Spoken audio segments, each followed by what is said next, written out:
Viewers, আজকের ভিডিওতে আমি আলোচনা করব মাধ্যমিক ইতিহাসের ৭ম অধ্যায়ের বঙ্গভঙ্গ বিরোধী আন্দোলনে নারীদের ভূমিকা অংশগ্রহণের সীমাবদ্ধতা সম্পর্কিত একটি প্রশ্নকে নিয়েছে ও দেখে নাও কোন অ্যান্সারটি কীরকম হবে। প্রস্তুতি আরেকবার আলোচনা করে দিচ্ছি। বঙ্গভঙ্গ বিরোধী আন্দোলনে নারীদের ভূমিকা সম্পর্কে আলোচনা করো। এটা ৪ নম্বর আসতে পারে। তার সাথে অ্যাটাচ কোশ্চেন নিতে পারে। বঙ্গভঙ্গ বিরোধী আন্দোলনে নারীদের ভূমিকাতে যে ছিল তাতে অংশগ্রহণের সীমাবদ্ধতা নিয়ে আলোচনা করব। বঙ্গভঙ্গ বিরোধী আন্দোলনে নারীদের অংশগ্রহণের সীমাবদ্ধতা সম্পর্কে আলোচনা করব। 4+4 হিসেবে আসতে পারে বা সেপারেটলি 4 হিসেবেও আসতে পারে। চলো দেখে নাও আনসারটি। প্রথমে একটা পয়েন্ট দিবা কি বঙ্গভঙ্গ বিরোধী আন্দোলনে নারীদের ভূমিকা, ঠিক আছে, ও তার সীমাবদ্ধতা। এখন একটা ভূমিকা দিয়ে দিবা। ১৯০৫ খ্রিস্টাব্দে লর্ড কার্জনে ঘোষিত বঙ্গভঙ্গের বিরুদ্ধে যে স্বদেশী ও জাতীয়তাবাদী আন্দোলন গড়ে ওঠে তা ভারতের স্বাধীনতা আন্দোলনের ইতিহাসে এক গুরুত্বপূর্ণ অধ্যায়। প্রথমে মানে কি বলছে, ১৯০৫ সালে লর্ড কার্জন কি বাংলাতে বঙ্গভঙ্গ ঘোষণা করেছে। তার ফলে যে তার বিরুদ্ধে যে একটা আন্দোলন গড়ে উঠেছিল তা নিয়ে কি শুরু হয়, ভারতের স্বাধীনতা আন্দোলনের সূত্রপাত হয়। এই আন্দোলনের একটি উল্লেখযোগ্য দিক ছিল নারীদের সক্রিয় অংশগ্রহণ। আন্দোলনের একটা বড় অংশের মধ্যে কি ছিল নারীরা, যারা কি এই আন্দোলনে ব্রিটিশদের বিরোধিতা করেছিল। যদি এই অংশগ্রহণ সর্বস্তরে বিস্তৃত ছিল না এবং নানা সীমাবদ্ধতা আবদ্ধিত ছিল, তবুও এটি ভারতীয় নারী সমাজের রাজনৈতিক জাগরণের ক্ষেত্রে একটি মাইলফলক হিসেবে বিবেচিত হয়। তারপরে একটা সেপারেট নিচে কি একটা আরেকটা পয়েন্ট করবা কি দিবা, বঙ্গভঙ্গ বিরোধী আন্দোলন নারীদের অংশগ্রহণের ধরন বা ভূমিকাও দিতে পারো, ধরনও দিতে পারো। এর মধ্যে একটা সাব হেডিং কি বলতেছি বা সাব পয়েন্ট দিয়ে দিবা, স্বদেশী আন্দোলনে নারীদের ভূমিকা। বঙ্গভঙ্গ বিরোধী আন্দোলনের অন্যতম প্রধান দিক ছিল স্বদেশী আন্দোলন। এই ক্ষেত্রে নারীরাও গুরুত্বপূর্ণ ভূমিকা পালন করে। কি কি ক্ষেত্রে গুরুত্বপূর্ণ ভূমিকা পালন করেছে বা কি কি অবদান রেখেছে বঙ্গভঙ্গ বিরোধী আন্দোলনের নারীরা, দেখে নাও। তারা কি করে, বিদেশি পণ্য বর্জন মানে বিদেশি যে সব জিনিস ব্যবহার বন্ধ করে দেয় এবং স্বদেশি পণ্য ব্যবহারের জন্য পরিবার ও সমাজে সচেতনতা করে তোলে। এবং তারা মানে রান্নাঘর থেকে শুরু করে বাড়ির বিভিন্ন কাজে বা বাইরের বিভিন্ন কাজে কি বিদেশি পণ্য ব্যবহার হতো। তারা কি করে, নারীরা কি বাড়ি থেকে শুরু করে বাড়ির বাইরে পর্যন্ত যা যা বিদেশি পণ্য দরকার হয় সেগুলো কি বর্জন করে দেয় এবং তারপরে কি স্বদেশি পণ্য বা নিজের দেশের ধরো ভারতের তৈরি পণ্য কি তারা ব্যবহার করতে থেকে যে পরিবার ও সমাজেও এর বিরুদ্ধে এই সম্পর্কে সচেতনতা সৃষ্টি করে। কি করে, ঘরে ঘরে চরকা কাটা ও স্বদেশি কাপড় ব্যবহারে উৎসাহ দেন।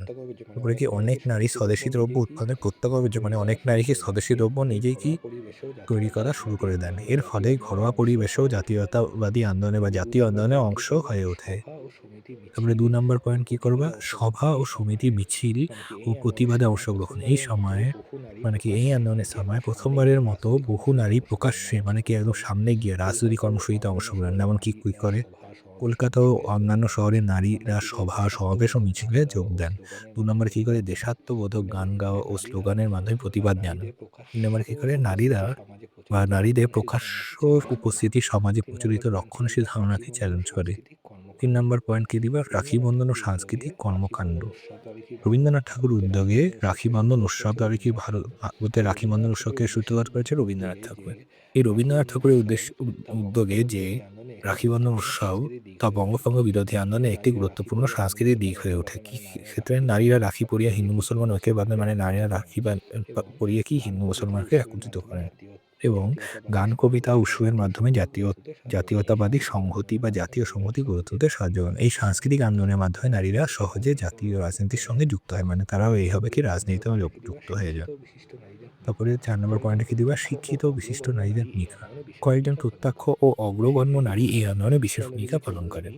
এক্ষেত্রে কারা, সরলাদেবী চৌধুরানী, কাদম্বিনী গাঙ্গুলী, অমলা বসু প্রমুখ। এক্ষেত্রে কি, ধলাদেবী চৌধুরানী নারীর সমাজে জাতীয়তাবাদী চেতনা ও পরিচর্যা প্রসার ঘটান, ঠিক আছে। কাদম্বিনী গাঙ্গুলী, অবলা বসু প্রমুখ নারীর সভা সমাবেশে বক্তব্য রাখেন। পত্রপত্রিকায় প্রবন্ধ ও কবিতা লেখার মাধ্যমে নারীরা দেশপ্রেমের ভাবধারা ছড়িয়ে দেন। এর ফলে নারী শিক্ষা ও জাতীয় চেতনার মধ্যে একটি ঘনিষ্ঠ সম্পর্ক গড়ে ওঠে। এইভাবে একটা শর্ট কোশ্চেন এখানে হয়ে যায়।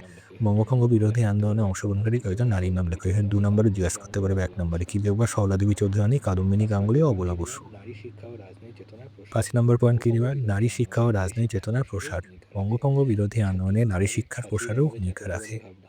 কি করে, ছাত্রীদের মধ্যে জাতীয়তাবাদী ভাবধারা গড়ে ওঠে। তেমন কি যারা ছোট ছাত্রী ছিল মানে ছোট মেয়ে ছিল তারা কি সরলাদেবী চৌধুরানী, অবলা বসু এরকম প্রমুখ নারীদের দেখে কি উদ্বুদ্ধ হয় এবং তারাও কি তাদের মধ্যে কি জাতীয়তাবাদী ভাবধারা ছড়িয়ে পড়ে। ব্রিটিশ শিক্ষা ব্যবস্থার বিরোধিতা করে জাতীয় শিক্ষার ধারণা শক্তিশালী হয়।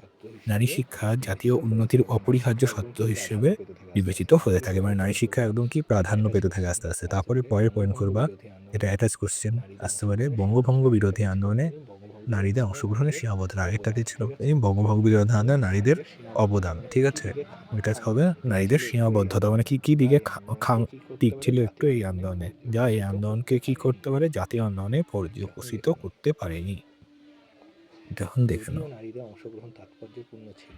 যদিও নারীদের অংশগ্রহণ তাৎপর্যপূর্ণ ছিল, তবুও এর কিছু গুরুতর সীমাবদ্ধতা লক্ষ্য করা যায়। কি? ১ নম্বর শহরকেন্দ্রিক ও মধ্যবিত্ত চরিত্র। মানে এই আন্দোলনে একটা শহর কেন্দ্রিকতা লক্ষ্য করা যায়। নারীদের অংশগ্রহণ প্রধানত শহরাঞ্চল, বিশেষ করে কলকাতা ও শিক্ষিত মধ্যবিত্ত পরিবারের মধ্যে সীমাবদ্ধ ছিল। গ্রাম বাংলার সাধারণ নারীরা এই আন্দোলনে সক্রিয়ভাবে যুক্ত হতে পারেনি। মানে কি গ্রামের মধ্যে এই আন্দোলন না ছড়ায় কি গ্রামের নারীরা এই আন্দোলনে যুক্ত হতে কিন্তু শুধুমাত্র শহরের নারীরা এই আন্দোলনের মধ্যে যুক্ত হতে পেরেছিল। ফলে আন্দোলনটি সর্বস্তরের নারী সমাজকে অন্তর্ভুক্ত করতে পারেনি। দ্বিতীয় সীমাবদ্ধতা কি?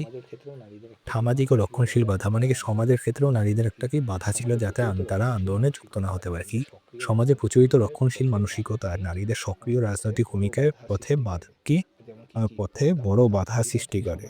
যেমন কি? পর্দা প্রথা, পিতৃতান্ত্রিক সমাজ ব্যবস্থা নারীদের চলাফেরা সীমিত করে। অনেক নারী পারিবারিক বাধার কারণে প্রকাশ্যে আন্দোলনে অংশগ্রহণ করতে পারেনি। মানে তাদের ইচ্ছা থাকা সত্ত্বেও তারা কি পারিবারিক পরিস্থিতি এবং পর্দা প্রথা ও পিতৃতান্ত্রিক সমাজ ব্যবস্থার জন্য তারা এই আন্দোলনের সাথে যুক্ত হতে পারেনি। ৩ নম্বর সীমাবদ্ধতা কি? নেতৃত্ব ও সিদ্ধান্ত গ্রহণে সীমিত ভূমিকা। নারীরা আন্দোলনে অংশ নিলেও নেতৃত্বের পদগুলো মূলত পুরুষদের হাতে কেন। মানে নারীরা শুধুমাত্র একটা মানে কি সাইড রোল হিসেবে অংশগ্রহণ করেছিল। তারা কি আন্দোলনের কি মূল ভাগ তাদের হাতে দেওয়া হয়নি। একমাত্র পুরুষরাই এই আন্দোলনকে সামলিয়েছিল। নারীদের অধিকাংশ সময় সহায়ক ও অনুসারী হিসেবে দেখা হতো, যেটা মাত্র আমি বললাম। ৪ নম্বর সীমাবদ্ধতা কি? রাজনৈতিক অধিকারহীনতা। এই সময় নারীদের কোনো রাজনৈতিক অধিকার ছিল না। কি ছিল না? ভোটাধিকার ও প্রশাসনিক সিদ্ধান্তে অংশগ্রহণের সুযোগ ছিল না। ফলে তাদের ভূমিকা প্রতীকী পর্যায়ে সীমাবদ্ধ থাকে। মানে তারা শুধুমাত্র প্রতীক হিসেবেই গণ্য হতে থাকে। এই আন্দোলনে একটা কি নারীরা অংশগ্রহণ করেছিল, এটাই শুধুমাত্র সবাই জানে। কি বিশেষ কর্মকাণ্ডে তাদেরকে যুক্ত করা হয়নি। তারপরে কি লাস্ট পয়েন্ট দিবা? এটা হলো সব ক্ষেত্রেই দিয়ে দিবা ঐতিহাসিক গুরুত্ব মূল্যায়ন। কি ঐতিহাসিক গুরুত্ব ছিল এই আন্দোলনে? ফলাফল। বঙ্গভঙ্গ বিরোধী আন্দোলনে নারীদের অংশগ্রহণ ভারতীয় জাতীয় আন্দোলনের ইতিহাসে একটি গুরুত্বপূর্ণ মোড় সৃষ্টি করে। যদিও এই অংশগ্রহণ সীমিত ও অসম ছিল, তবুও এটি পরবর্তীতে যে অসহযোগ আন্দোলন হয়, আইন অমান্য আন্দোলন হয়, ভারত ছাড়ো আন্দোলন হয়, এইসব আন্দোলনে নারীদের ব্যাপক অংশগ্রহণের পথ প্রশস্ত করে দেয়। মানে আস্তে, আস্তে এই আন্দোলনটার জন্য কি পরবর্তীকালে ভারতে যে সমস্ত স্বাধীনতা আন্দোলন হয়েছে, সেখানে নারীরা কি একদম মানে নির্দ্বিধায় অংশগ্রহণ করতে পারে। ঠিক আছে? মানে তারা যেহেতু অনুপ্রাণিত হয়ে গেছিল এই আন্দোলনের দ্বারা। উপসংহার: সার্বিকভাবে বলা যায় বঙ্গভঙ্গ বিরোধী আন্দোলন ছিল ভারতীয় নারী সমাজে রাজনৈতিক জাগরণের প্রথম গুরুত্বপূর্ণ ধাপ। সামাজিক ও রাজনৈতিক নানা সীমাবদ্ধতা সত্ত্বেও নারীদের অংশগ্রহণ জাতীয় আন্দোলনকে নতুন গতি দেয় এবং ভারতের স্বাধীনতা সংগ্রামে নারীদের ভবিষ্যৎ ভূমিকার ভিত্তি রচনা করে। ঠিক আছে? কোশ্চেনটি এই পর্যন্তই। ভিডিওটি যদি ভালো লাগে তাই লাইক করে দিও, কমেন্টে জানিও ভিডিওটি কেমন লেগেছে এবং বন্ধুদের মধ্যে শেয়ার করে দিও। ধন্যবাদ।